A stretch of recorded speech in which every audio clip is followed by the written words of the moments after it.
Hi, everyone, and welcome to another edition of Bspn. Along with Jeremy Bella and Mike Bergner, I'm Brett Mohammed.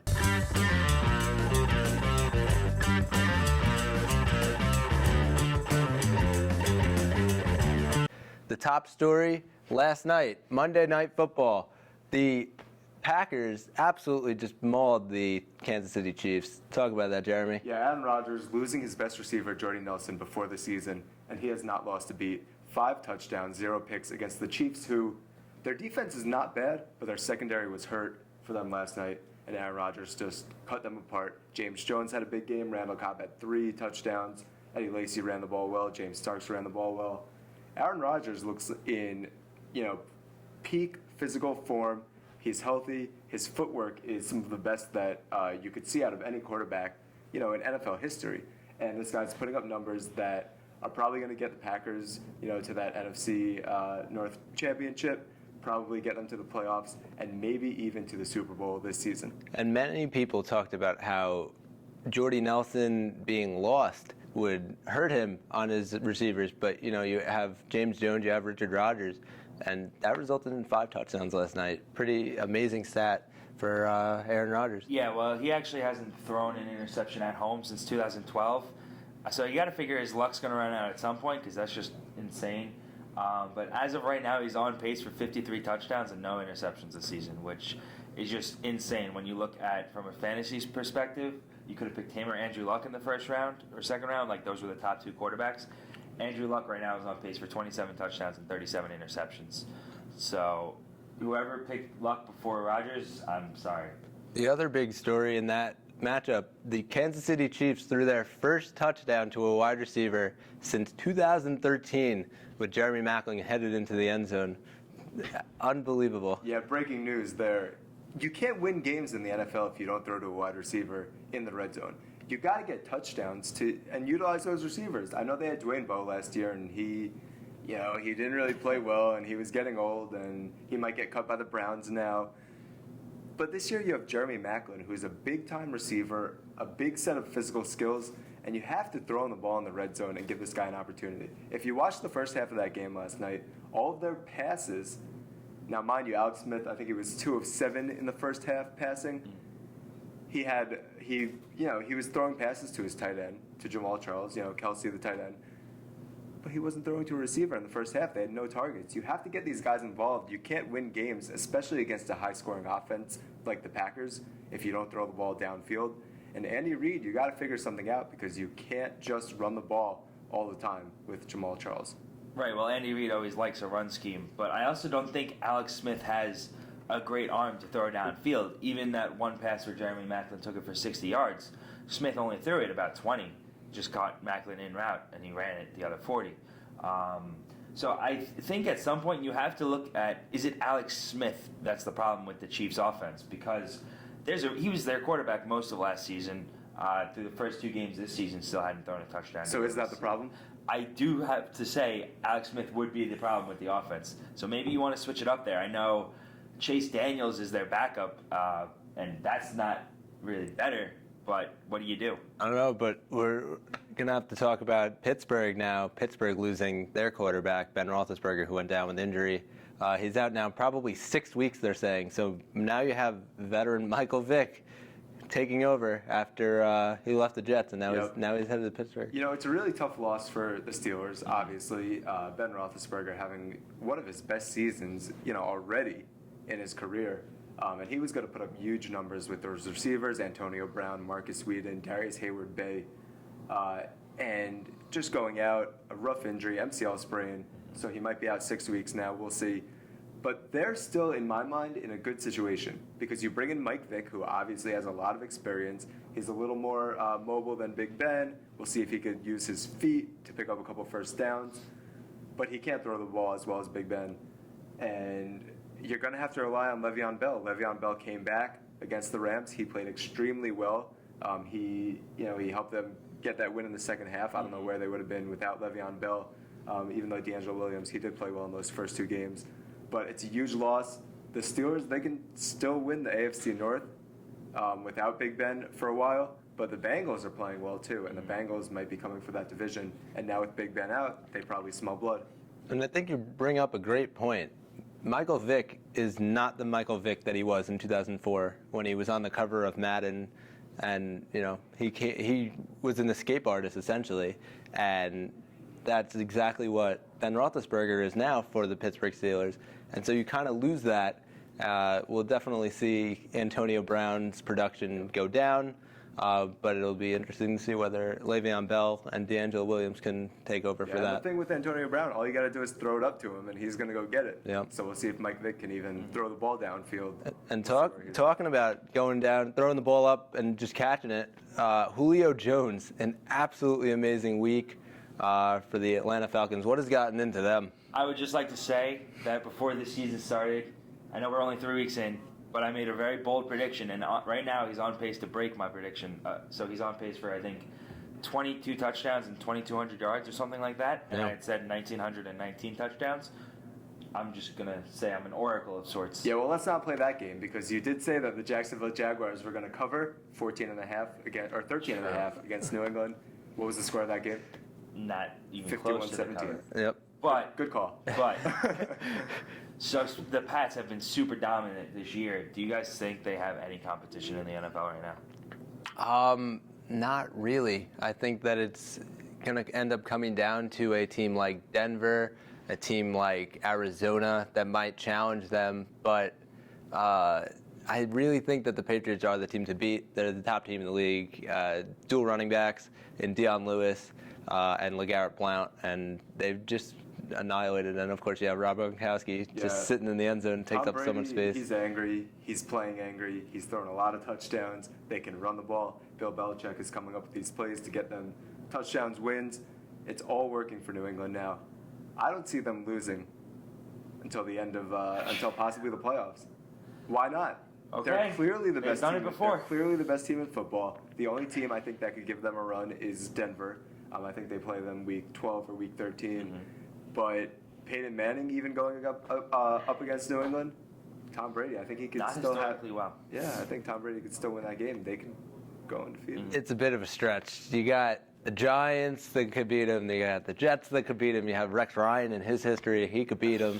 You have Denver can beat him. And so I don't know that they'll go undefeated. They'll have a good record. They'll probably win the division. But But you can't. It's a You stretch. can't All say right, there's a it's a team stretch. that can actually beat them. True. Maybe one game. As far Maybe as they will undefeated lose. teams that go, But boys. clearly, it's possible. Boys, who is the most surprising 3-0 team right now in the NFL to you? It's got to be Arizona. Really? The Arizona Cardinals, I didn't see it coming. Quick shot at Mike. Mike actually dropped Larry Fitzgerald in his fantasy league, and I happened to be the person to pick him up. I stick by it. So 50 points in the last 2 weeks in ESPN standard leagues, and he's been it. And then you have Chris Johnson comes in, had an awful year last year with the Jets, comes in this year in Arizona, and he was on fire the other day. Yeah, for me, it's the Falcons. Yeah, they're playing great, but they could have lost that game to Philly late. They almost gave up the lead. They could have lost that game to the Giants. They had to come back in the fourth quarter. And they had to come back against Dallas without Tony Romo. That was a huge win for them to get to 3-0. Dan Quinn, he brought in a new defense, a hard-hitting defense. They're creating turnovers. They're playing well. They can run the ball now with Devontae Freeman. And Matt Ryan to Julio Jones is Matt Ryan to Julio Jones. To me, I think it's got to be the Carolina Panthers 3-0. Surprising. Cam Newton just seems to win. He has nobody else on offense. How does he do it? Well, the Falcons and the Panthers both benefiting from playing in the NFC South. Probably the worst division of football besides those teams. Of course, the Panthers did play Jacksonville week 1, Houston week 2, and New Orleans week 3. All pretty easy wins. They don't have a tough contest until week 5 when they'll play the Seahawks. I guess you could say that, sure, but those games could go either way with no offense. I mean, Jacksonville's got somewhat of an offense now, and Houston's got that fantastic defense. J.J. Watt could have just done whatever he wanted. Of course, and but you talk about how they lost Kelvin Benjamin. It really is a surprise. You can't say that it isn't. That huge loss to Kelvin Benjamin, and Cam Newton just getting it done, though. He seems to be firing on all cylinders. What do you guys think about the Browns' decision to sit Johnny Manziel this week as their starting quarterback? Well, I thought it was an interesting one. I think that his combination with Travis Benjamin was amazing, and for them to take that away, I think it'll change very quickly. I think they'll go back to Manziel within the next 2 weeks. But it seems that out of the Cleveland Browns locker room, we have players coming out saying that it was a dumb decision by the coaching staff. Do you see that affecting their locker room? Well, if you're trying to win games, you're going to put Johnny Manziel out there. But it looks like they're trying to salvage their decision to bring Josh McCown to the team. McCown didn't have a great season last year, and they brought him in, a former backup, perennial backup, and they bring him in to be the starter of the Cleveland Browns. And this guy's not ready to start for this team. Johnny Manziel has waited. He's become more dedicated to football, and it looks like he's ready to play. He had a big game against the Titans. Of course, you mentioned his connection to Travis Benjamin. These guys could do special things on the field, and you want to see that develop. And if you're Cleveland, you got to go back to Manziel. Don't know if they're going to do it this week, but you'd have to think week 6, it's going to be Manziel's team. And one of the big stories that we have to talk about this week, the Jets and the Eagles. The Eagles just did not play well at all. They escaped with a win. Did the Jets just lose this one? It's the type of game that the Jets do tend to lose. They play really well their first 2 weeks, going to 2-0. But then in this game, their defense falls apart. Ryan Fitzpatrick falls apart. They didn't have Eric Decker, so Brandon Marshall was the entire offense. They got to get Chris Ivory more involved. This guy was supposed to do big things on the field, rushing the ball. And he hasn't really been there yet, but I think next week they're going to be in London Sunday morning. Got to wake up for that one. They're going to be going against Miami, and they're going to run the ball down Miami's throats. The Jets are going to go to 3-1 after that win. I see them bouncing back big.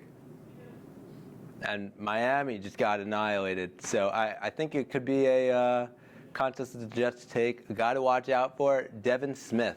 Played in Ohio State last year. Slot receiver that's right now taking over for Eric Decker. I think that when Decker gets back, he could go off as a speed receiver. And we talk about the other New York team, the New York Giants, getting their first victory of the year against the really not so red hot Washington Redskins. Talk about that. Yeah, they had to win this one. Their first 2 losses were just so upsetting being a Giants fan because they lost it in the last 2 or 3 minutes of the game. And this one wasn't so easy either. There was a scare late in the game where, the Redskins looked like they could have come back. They were marching. Luckily, this time our defense held on, and the Giants were able to come out with the win. As far as the future, I'm nervous. I'm very nervous. Yeah, this game was all about Eli Manning to Ruben Randall and to Odell Beckham. When you have these receivers, you got to take advantage of that. And Eli Manning, I know he has a lot of turnovers. This season, he hasn't turned the ball over that much. And all you got to do for those guys is what a lot of quarterbacks have to do for their really good receivers is get the ball up there, as I mentioned earlier. When you throw the ball downfield, Odell Beckham is going to go make a catch for you. And you have to be able to do that, put up points that way. And the Redskins, their defense did not play well. They did almost come back, but the Redskins are in turmoil. Right. Without RG3, Kirk Cousins now the starter. Alfred Morris might be benched. They replaced him with Matt Jones, their first-round draft pick from Florida. So we will see what happens with the Redskins. But the Giants, that's a big win, getting on track. Dallas without Romo and Des Bryant. The Eagles struggling a bit, although they did pick up a win, and the Redskins struggling. The Giants, it seems like this is their division to win. But watch out. Dallas might be able to play well without Tony Romo. And Des Bryant? They played well against Atlanta. They fell apart late because Brandon Weeden fell apart. Brandon Weeden? But they could beat some bad teams. I'm sure they could. So the Giants have to keep up the pressure, keep winning, and try to take this division. And a quick note, the Giants Tuesday afternoon worked out Wes Welker and they worked out Hakeem Nicks. So 2 veteran receivers. We'll see if either one of them. Apparently Victor Cruz is not very healthy. We'll see if either one of them make the team, though. But that could be a big addition for the Giants. And we'll be right back after the break. But first, a huge shout out to the BU Zoo for getting the record 577 students, shattering the volleyball record by 200 fans. Unbelievable that they got that many people at the game. Shout out to them, BU Zoo. We'll be back right after this. And we're back. And we're going to end it today on a special story that came out this week. Kobe Bryant possibly going to the New York Knicks. Phil Jackson saying it could happen. Kobe saying I bleed purple and yellow. What's happening? Yeah, well, Phil Jackson saying that it might not be Kobe Bryant's last year in the league, but it might be his last year with the Lakers.